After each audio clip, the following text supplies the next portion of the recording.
मनु भंडारी का लिखा उपन्यास महाभोज का भाग 2।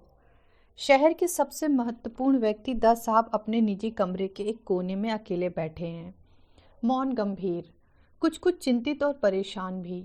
पर चिंता है कि उसके कोई आसार बाहर नहीं है। चेहरे की सौम्यता ने उसे भीतर ही ठेल रखा है। फिर भी इतना जरूर लग रहा है कि गहरे में डूबे हुए हैं। हाँ, बीच बीच में फोन की घंटी बजती है तो कुछ क्षणों को उबर आते हैं, पर बातों में कहीं कोई हड़बड़ी या परेशानी नहीं। वही उनका अपना खास अंदाज, कम शब्द सधी आवाज। बात को अपने से, अपने मन में होने वाली उथल पुथल से काट कर भी किया जा सकता है। यह गुर कोई दा साहब से सीखे। सीखना चाहे तो इतनी विशेषताएं हैं दा साहब में कि सीखने वाला मजे में पूरी जिंदगी खपा सकता है। पर आज के इस हाय हाय वाले जमाने में किसके पास रखा है इतना धैर्य? तभी तो कोई छाया तक नहीं छू सकता है उनकी। दा साहब का पूरा व्यक्तित्व ही जैसे भव्यता के फ्रेम में मढ़ा हुआ है। गौरवर्ण, सुता हुआ शरीर, कहीं भी 1 इंच फालतू चर्बी नहीं दिखाई देती शरीर पर। दिखती है तो केवल गरिमा। जीवन में संयम और आहार व्यवहार में नियम, यही असली राज है उनकी गठी हुई देह और गरिमा में व्यक्तित्व का।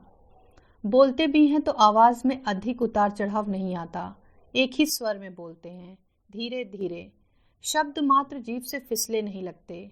लगता है हर शब्द जैसे किसी गहरे सोच विचार की उपज है। हल्की बात कभी किसी ने नहीं सुनी होगी दा साहब के मुंह से, अपने विरोधियों के लिए भी नहीं। व्यवहार में ऐसा संतुलन संयम बड़ी साधना से ही आता है। और दा साहब का जीवन साधना का इतिहास।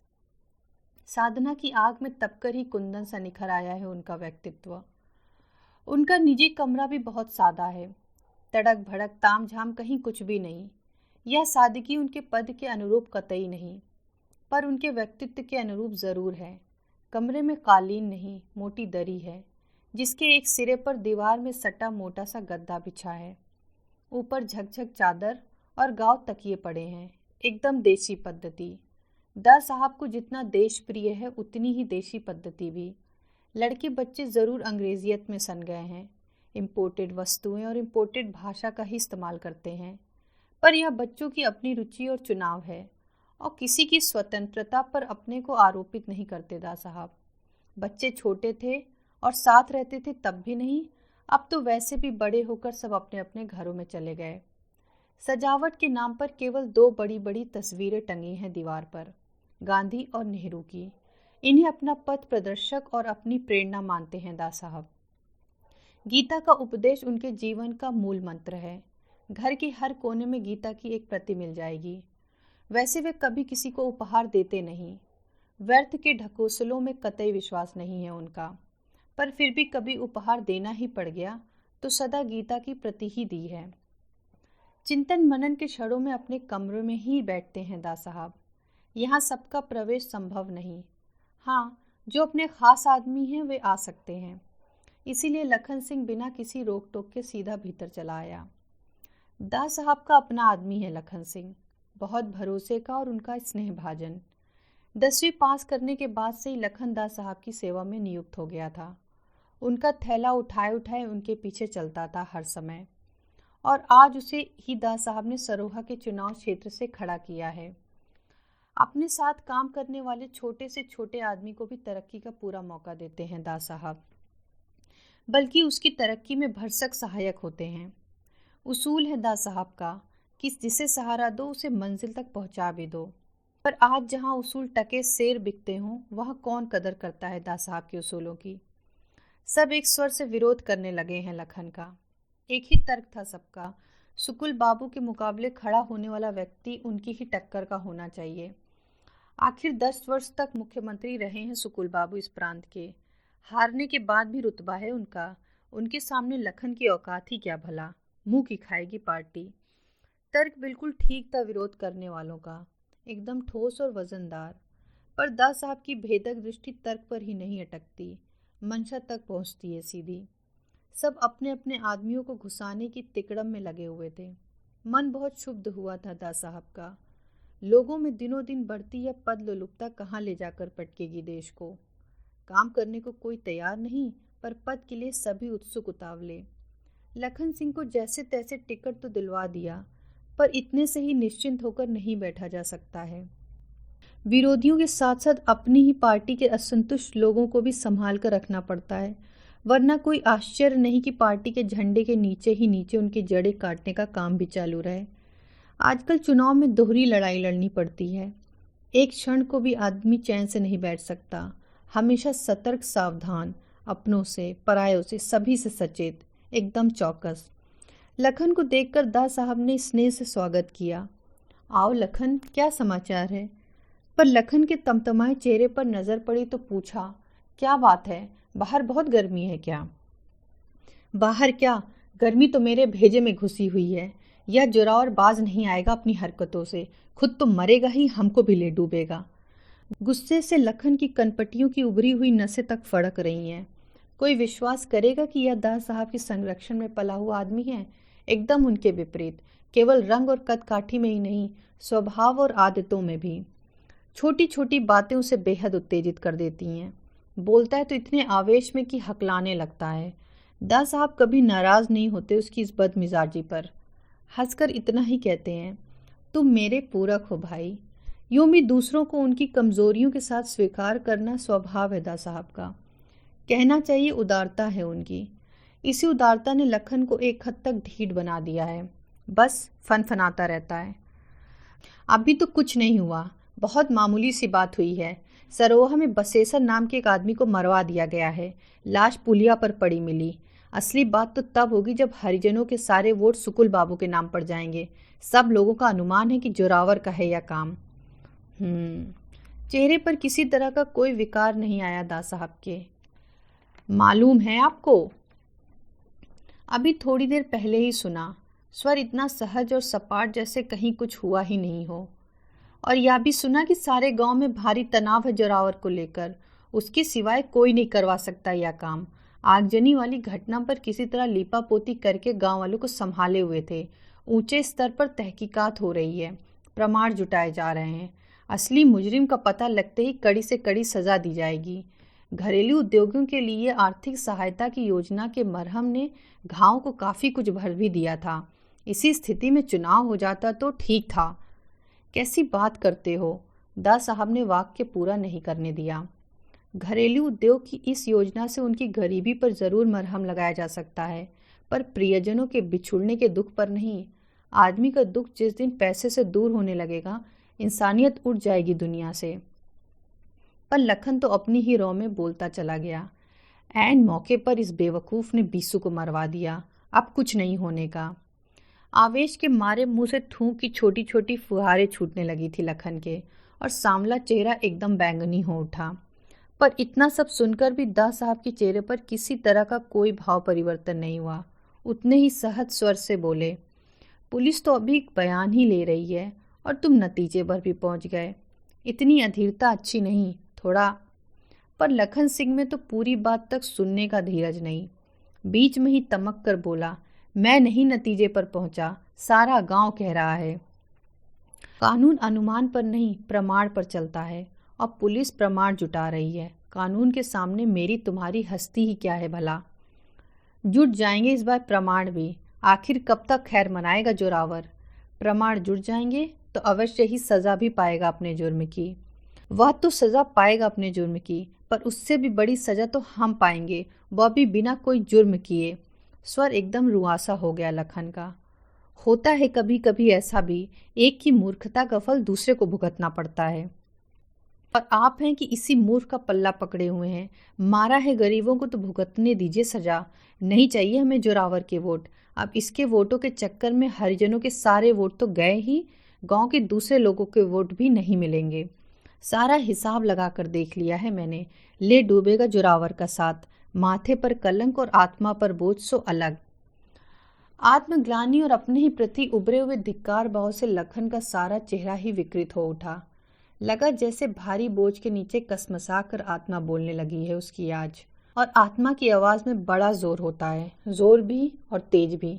पर दास साहब में ऐसा जोर और ऐसी तेजी सहज भाव से झेल लेने का अनंत धैर्य है। वे तनिक हंसे। हंसे क्या, बस होठों का बाया कोना जरा सा फैल गया।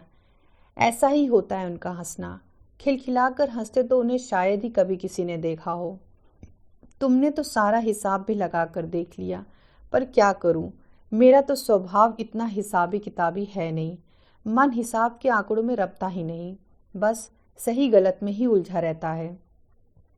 तो सही किया है जोरावर ने, किसी को मरवा देने को सही कहेंगे आप? गुस्से के मारे लखन ने पीठ पीछे का तकिया खींचकर गोद में रख लिया और उसी पर हाथ फटकारने लगा।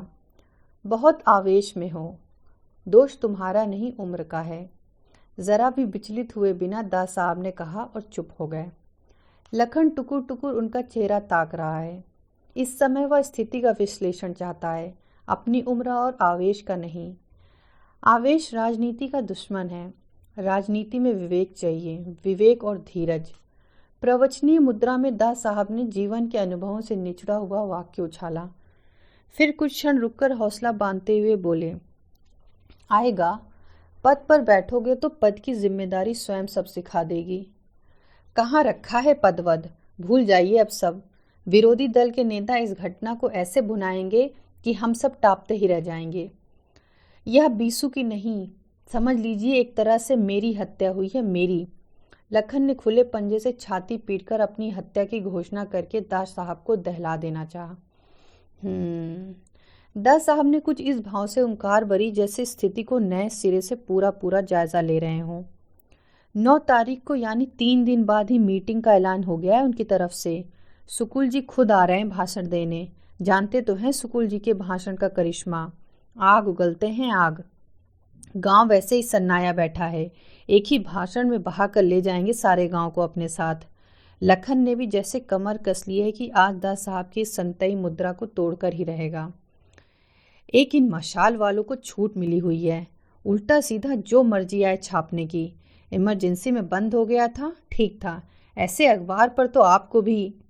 गलत बात है, दास साहब ने अंकुश लगा दिया एकदम। या तुम नहीं, तुम्हारा स्वार्थ बोल रहा है। स्वार्थ को इतनी छूट देना ठीक नहीं कि वह विवेक को ही खा जाए। अखबारों को तो आज़ाद रहना ही चाहिए, वही तो हमारे कामों का, हमारी बातों का असली दर्पण होते हैं। मेरा तो उसूल है कि दर्पण को धुंधला मत होने दो। हाँ, अपनी छवि देखने का साहस होना चाहिए आदमी में, बड़ी हिम्मत और भूता चाहिए उसके लिए। इससे जो कतराता है वह दूसरे को नहीं, अपने को ही छलता है। कैसे कैसे संपादकीय छापे थे, कैसी कैसी तस्वीरें छापी थी उस आगजनी की घटना की। और अब क्या चुप रह जाएंगे? आने दीजिए उनका अगला अंक, देखिए क्या क्या सनसनीखेज बनकर आती है सारी बातें। आवेश का एक कतरा तक कहीं नहीं दिखाई दे रहा है, न दास साहब के चेहरे पर, न स्वर में। और लखन है कि भीतर ही भीतर झल्ला रहा है बुरी तरह। इस घटना की सारी खतरनाक संभावनाओं को सामने रखकर वह विचलित कर देना चाहता है दास साहब को, हिला देना चाहता है उन्हें। एक और तुरुप का पत्ता चला उसने। जानते तो हैं लोचन भैया कितने दिनों से अपनी खिचड़ी अलग पका रहे हैं। देखिए इस घटना से कैसे उफान आता है उनकी खिचड़ी में। जोड़ तोड़ करके अविश्वास का प्रस्ताव ले आए तो आपको भी लेने के देने पड़ जाएंगे, मैं कह देता हूँ। लखन, आवाज़ की हल्की सी सख्ती ने जबान की लगाम खींच दी लखन की। जिस दिन अपने लोगों का विश्वास खो दूंगा उस दिन कुर्सी पर नहीं बैठूंगा। सबके विश्वास पर ही टिकी हुई है मेरी कुर्सी, सबके सद्भाव पर ही जिंदा हूं मैं। विश्वास सद्भाव ही नहीं रहा तो मेरे रहने का क्या मतलब? ठीक है, सबके विश्वास पर आप अपनी कुर्सी जमाइए, सुकुल बाबू अपनी मीटिंग जमाए, दत्ता बाबू अपना अखबार जमाए, बस हम ही अपनी कब्र खोद देते हैं। हथियार डालने के अंदाज में लखन बोला। उसके आवेश पर दुख, निराशा और पराजय की गहरी परत चढ़ाई थी। तभी फोन की घंटी बजी। दास साहब ने बगल से चोंगा उठाकर कान पर रख लिया और बदन को तकिए पर जरा सा ढीला छोड़कर पसर गए। दूसरे हाथ से अपना अधगंजा सिर सहलाते हुए बड़े इत्मीनान से फुनियाते रहे। दास साहब की इस आश्वस्ति पर लखन सिंह भीतर ही भीतर कुड़ता तिलमिलाता रहा। जैसे ही बात खत्म हुई लखन सिंह फिर झपट पड़ा। माफ करिए दास साहब, इस बार आप न जोरावर को दबा पाएंगे और न ही यह सीट जीत पाएंगे। इस बार आपका दांव। बात अधूरी छोड़ दी लखन ने। दास साहब का दांव खाली गया या नहीं, पर दास साहब को भड़काने के लिए फेंका गया लखन सिंह का हर वार खाली हो गया। वे मौन साधक की तरह स्थिर बैठे रहे। शांत, अविचलित और निर्विकार। ऐसा नहीं कि लखन के भीतर की खीज और परेशानी को वे समझ नहीं रहे, पर वे इसे कतई बढ़ावा नहीं देना चाहते। उन्होंने हल्के से अपना आसन बदला और शरीर को ढीला करके तकिए के हवाले किया। कुछ ठंडा पियोगे? फालसे का शरबत पियो, इसकी तासीर बड़ी ठंडी होती है। जवाब की प्रतीक्षा वे नहीं करते, अपनी कही बात ही उनके लिए अंतिम होती है। शरबत का आदेश फोन के तार पर चढ़कर भीतर चला गया तो उन्होंने नजरें शून्य में टांग दी।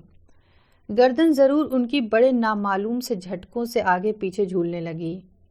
नजरें उनकी शून्य में ही एक अनदेखा सा नक्शा तैयार करने लगी। नक्शे की एक हल्की सी रूपरेखा उभरी तो चेहरे पर क्षण भर के लिए चमक सी आ गई, पर उसे बखूबी जब्त कर गए दा साहब। लखन अच्छी तरह जानता है कि दा साहब की नजरें जब शून्य में गड़ जाएं तो समझ लो वे खुद समस्या में गहरे धंस गए, और जब धंसे हैं तो कोई ना कोई सिर पैर तो खोज कर लाएंगे ही। दा साहब की सूझबूझ का वह शुरू से ही बड़ा कायल है। बड़े बड़े संकट और घातक स्थितियों से उन्हें उभरते हुए देखा है उसने खुद अपनी आंखों से। केवल देखा ही नहीं, एक हद तक साझीदार रहा है उनका। पर बस एक यही साधुई मुद्रा खिंचा देती है उसे। नौकर आए तो बिना जरा भी आवाज किए उसने अपना गिलास ले लिया। किसी तरह का व्यवधान नहीं डालना चाहता था वह इस समय। थोड़ी देर बाद दा साहब ने अपनी नजरें शून्य में से खींचकर लखन सिंह के चेहरे पर गड़ा दी। भीतर तक उतरती नजरों के पैनेपन से असहज सा होने लगा लखन सिंह। इतनी देर से बैठा बैठा मन ही मन कोसे जा रहा था दा साहब को, कहीं वे भाप न लें। या तो लखन सिंह भी जानता है कि अपनी योग्यता से नहीं, दा साहब की कृपा से ही उसे इस चुनाव के लिए टिकट मिला है। बहुत उठापटक करनी पड़ी है दा साहब को उसके लिए। सुकुल बाबू के मुकाबले तो उसकी कोई हस्ती नहीं। अपनी पार्टी के और लोगों के सामने भी बहुत हल्का पड़ रहा था, पर दा साहब ने बात थामी थी तो सारे विरोधियों को चित करते हुए लापटका किनारे पर। वरना उसकी अपनी लियाकत तो पार्टी दफ्तर में कुर्सियां उठाने बिछाने तक की ही है। यही उसका इतिहास भी रहा है, और यदि वह चुनाव जीता तो वह दा साहब की सूझबूझ और प्रयत्न से ही होगा। पर अब तो कोई उम्मीद ही नहीं। फिर भी क्या नाम है इस लड़के का जो मरा? समाधि से उबरते हुए दा साहब ने पूछा। बिसेसर, बीसू कहते हैं गांव वाले। ठंडी तासीर वाला शरबत पीकर भी लखन सिंह की आवाज में घुली खीज और निराशा कम नहीं हुई। जाने क्यों उसे बार बार लग रहा था कि खेलने से पहले ही वह बाजी हार गया। कितना तो सीधा सा हिसाब था, पता नहीं दा साहब कैसे चूक गए। चंद क्षणों के लिए फिर मौन, और दा साहब की नजरें शून्य में। यह लड़का 8 महीने पहले ही तो जेल से छूट कर आया था ना। 4 साल तक काटी है जिसने जेल। आपको कैसे मालूम? लखन हैरान हो गया। तो दा साहब सक्रिय हो चुके हैं इस दिशा में। मालूम तो करना ही होता है भाई, ना मालूम करने से जिस पद पर बैठा हूं उसके साथ न्याय कर सकता हूं भला। पर इतना सुनकर भी लखन के चेहरे पर अटका सवालिया निशान जैसे का तैसा बना रहा। तो दा साहब बोले, डीआईजी ने फोन किया था सवेरे। क्या बताया? सब कुछ जान लेने की उत्सुकता ने एकदम अधीर कर दिया लखन को। किस बारे में? यही बीसू की मौत के बारे में। मालूम हुआ इस केस के सारे कागजात डीआईजी के पास पहुंच गए हैं। दा साहब ने केवल गर्दन हिला दी। आपने कोई आदेश नहीं दिया? मेरा मतलब है कोई संकेत की रिपोर्ट तैयार करते समय। दा साहब से नजर मिलते ही लखन का वाक्य अधूरा ही रह गया। कैसी बात करते हो लखन? थोड़ी सख्त आवाज में दा साहब ने कहा। पुलिस वालों का काम है कि बयानों और प्रमाणों के आधार पर रिपोर्ट तैयार करें और ईमानदारी से करें। इसी बात की तनख्वाह दी जाती है उन्हें। ऊपर से आदेश थोपा जाएगा तो न्याय कैसे करेंगे? इन्हीं स्थितियों के खिलाफ लड़ने के लिए तो इतनी बड़ी क्रांति की हमने, और तुम? फिर एक क्षण रुककर चुपती सी नजर से उन्होंने लखन को देखा और सख्त आवाज में बोले, अपनी आकांक्षाओं को थोड़ी लगाम दो लखन, वरना मेरे साथ चलना मुश्किल होगा। लखन एक क्षण को सिटपिटा गया। दा साहब खुद ही बता दें कि इस सारे मामले को कैसे निपटाने जा रहे हैं तो वह इतना सब कहे पूछे ही क्यों। पर दास साहब ने फोन उठा लिया और वित्त मंत्री से किसी योजना के बारे में बात करने लगे। लखन बैठा भीतर ही भीतर कुर्ता तिलमिलाता रहा। उसे तो इस समय दुनिया की सबसे महत्वपूर्ण बात बीसू की मौत ही लग रही है।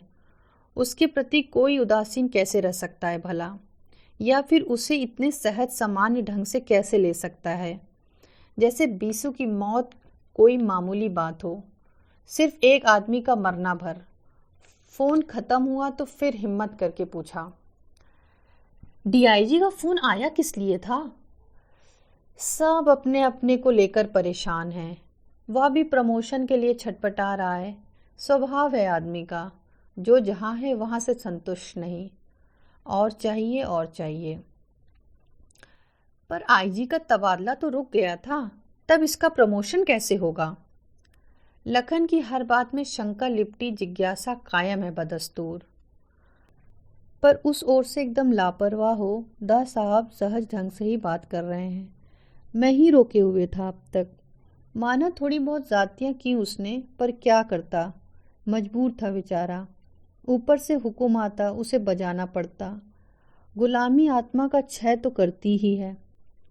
वैसे आदमी तो अच्छा ही था। आगजनी वाले मामले में वाक्य पूरा नहीं करने दिया दास साहब ने, बीच में ही बोले, क्या करें, हमारे पास भी ऊपर से आदेश आया कि तबादला करो। यह ऊपर का चक्कर ही बुरा होता है। तो प्रमोट हो रहे हैं डीआईजी? लखन के मन में एक क्षण को कुछ कौंधा। वह भूल ही गया कि अभी अभी दास साहब से पटकार खा चुका है। उमक कर बोला, तब तो आप बुलाकर इशारा। लखन, एक सर्द सख्त सी आवाज निकली और लखन की जीभ जैसे तालू से चिपक गई। एक क्षण रुककर फिर सहज हो आए दास साहब। पद के प्रलोभन से इतने अविवेकी मत बनो। कर्मचारियों को इस तरह के आदेश देना उनके अधिकार में हस्तक्षेप करना है। मुझसे यह सब होगा नहीं भाई। मैं तो चाहता हूँ सबको अपने अपने अधिकार सौंपकर अपने अधिकारों को शून्य में बदल दूं। तब कुछ नहीं होने का। लखन का स्वर गहरी हताशा में डूबा हुआ था। ठीक है, फंसे जोरावर। मैंने तो पिछली बार ही कहा था कि इसको बचाना बहुत बड़ी गलती होगी। तुम तो बहुत बड़े मूर्ख हो भाई, जब से एक ही बात पीछे जा रहे हो। भला बताओ मैं कौन होता हूँ बचाने वाला? वह कानून का मामला था, लोगों ने गवाही नहीं दी, पुलिस प्रमाण नहीं जुटा सकी, तो कैसे कुछ होगा? आज पहली बार लखन सिंह को लग रहा है कि दास साहब को पूरी तरह जानना मुश्किल है। जितना वह जानता है उस हिसाब से वे इतने निर्लिप्त नहीं रह सकते सारी घटना से, जैसे वे इस समय दिखाई दे रहे हैं। और यदि नहीं हैं तो उसे कुछ बताते क्यों नहीं? उनके चुनाव के दिनों में कैसे जान झोंक कर काम किया था उसने। आज उसका मौका आया तो गांधी बाबा बनकर बैठ गए। बहुत जल्दी हौसला पस्त हो जाता है तुम्हारा। अच्छी बात नहीं है यह। लखन के भीतर की बेचैनी और घबराहट को भांप कर स्नेहिल नजरों से उसे सहलाया दास साहब ने। क्या जवाब दे लखन सिंह इस बात का? भीतर ही भीतर मन सुलग रहा है उसका गुस्से से। दास साहब की कुर्सी अभी सुरक्षित है, इसलिए आदर्श और उपदेश सूझ रहे हैं। जब इनकी कुर्सी पर बनेगी तब हौसले का हाल पूछूंगा। यदि यह चुनाव हार गए और जो इसी तरह गांधी बाबा बनकर बैठे रहे तो निश्चय ही हार भी जाएंगे। तब देखूंगा, उलट जाएगा सारा मंत्रिमंडल। सुकुल बाबू को कौन नहीं जानता। जब तक इनका पटड़ा नहीं बिठा देंगे, न खुद एक दिन चैन से रहेंगे न इन्हें रहने देंगे। दास साहब को क्यों नहीं यह खतरा नजर आ रहा? मेरा हारना चाहे अहमियत न रखता हो, सुकुल बाबू का जीतना जरूर अहमियत रखता है। और इस बार पिछले चुनाव में खोए हुए हरिजनों के सारे वोट बड़ी आसानी से ले जाएंगे सुकुल बाबू, आप खुद सोच लीजिए। पर इस खतरे से भी विचलित नहीं हुए दास साहब। अगर जनता को विश्वास है सुकुल बाबू पर और वह उन्हें अपना वोट देती है तो सबसे पहले मैं उनका स्वागत करूंगा। यह सुकुल बाबू का नहीं, जनता की राय का स्वागत होगा। और जनता तो हमारे लिए। ठीक है तब फिर। लखन सिंह ने अधीरता और आवेश में दास साहब के वाक्य को बीच में ही काटा, पर अपना वाक्य भी अधूरा ही छोड़ दिया। दास साहब एक क्षण लखन का चेहरा देखते रहे, फिर आवाज़ को स्नेह से सींच कर समझाते हुए बोले, देखो भाई, मेरे लिए राजनीति धर्म नीति से कम नहीं। इस राह पर मेरे साथ चलना है तो गीता का उपदेश गांठ बांध लो, निष्ठा से अपना कर्तव्य किए जाओ, बस फल पर दृष्टि ही मत रखो। फिर एक क्षण ठहर कर पूछा, पढ़ते हो गीता या नहीं? पढ़ा करो, चित्त को बड़ी शांति मिलती है। लखन सिंह का मन हुआ कि उठाकर कोई ऐसा वजनी जवाब दे कि पन्ने पन्ने बिखर जाएं गीता के। अपने चुनाव के दिनों में कैसी हाय तौबा मचा रखी थी। जीत गए तो अब गीता सूझ रही है, पर जब्त कर गया। ढिठाई भले ही कर ले, अशिष्टता करने की हिम्मत आज भी नहीं है। एकाएक उसने देखा, दास साहब की नज़रें उसी के चेहरे पर टिकी हुई हैं। भीतर ही भीतर सहम गया वह इस नज़र से। कई बार उसने महसूस किया है कि उनके चश्मे के भीतर कोई खास लेंस लगा है। आदमी के भीतर तक का सब कुछ देख समझ लेते हैं। एक लंबी हुंकार के साथ दास साहब ने अपनी नज़र फिर शून्य में गड़ा दी और फिर जैसे वहीं से कोई मुद्दा खींचकर लाए हों।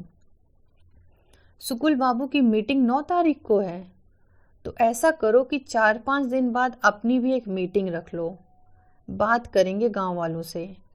वैसे भी एक हादसा हुआ है, जाना तो चाहिए ही। बीसू के माँ बाप को भी तसल्ली देना चाहिए, बेचारे। आप जाएंगे? ज़रूर जाइए, बहुत असर होगा आपके जाने का।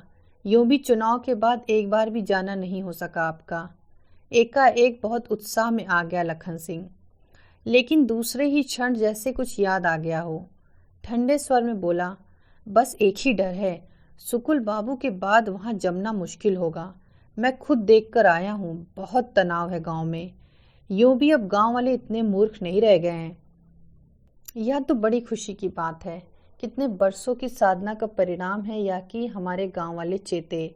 यही तो सपना था बापू का। और आंखें मूंदकर दास साहब बापू के सपनों की दुनिया में डूब गए। खिसियाया हुआ सा लखन टुकुर टुकुर मुंह ताकता रहा दास साहब का कि कब दास साहब की समाधि टूटे और कब आगे के लिए आदेश मिले। जो भी है, निर्भर तो अंत तक उन्हीं पर करना है। आंख खोलकर दास साहब ने घड़ी देखी, 9 बज गए। अच्छा, तो तुम पांडे को बोल दो मीटिंग की तैयारी करवाएं। होशियार आदमी है, स्थिति संभालना जानता है। फिर उठते हुए बोले, जैसे अचानक याद आ गया हो, और हाँ, जाओ तो ज़रा मशाल के दफ्तर होते जाना। दत्ता बाबू ही नाम है ना संपादक का। कोई 3-4 महीने पहले इंटरव्यू लेने के लिए समय मांगा था, पर कहाँ था उन दिनों समय। कहना अब समय लेकर मिल ले किसी दिन मुझसे। फिर पास आए और बड़े स्नेह से लखन की पीठ पर हाथ रखकर बोले, लखन, आज का तुम्हारा आवेश देखकर अच्छा नहीं लगा मुझे। मेरे साथ चलना है तो भाई जबान पर लगाम और व्यवहार में ठहराव चाहिए, समझे? दास साहब यह बात केवल कहते ही नहीं, अमल में भी लाते हैं। उनके पूरे व्यक्तित्व में, उनकी हर बात और हर काम में ज़बरदस्त ठहराव है, और इस ठहराव की वजह से ही वे शायद कुर्सी पर भी ठहरे हुए हैं। वरना पिछले 10 महीने में विरोधियों ने और उनके अपने दल के असंतुष्ट लोगों ने जैसी जैसी तिकड़में की हैं, कभी की कला मुंडी खा गए होते। यह था महाभोज उपन्यास का भाग 2।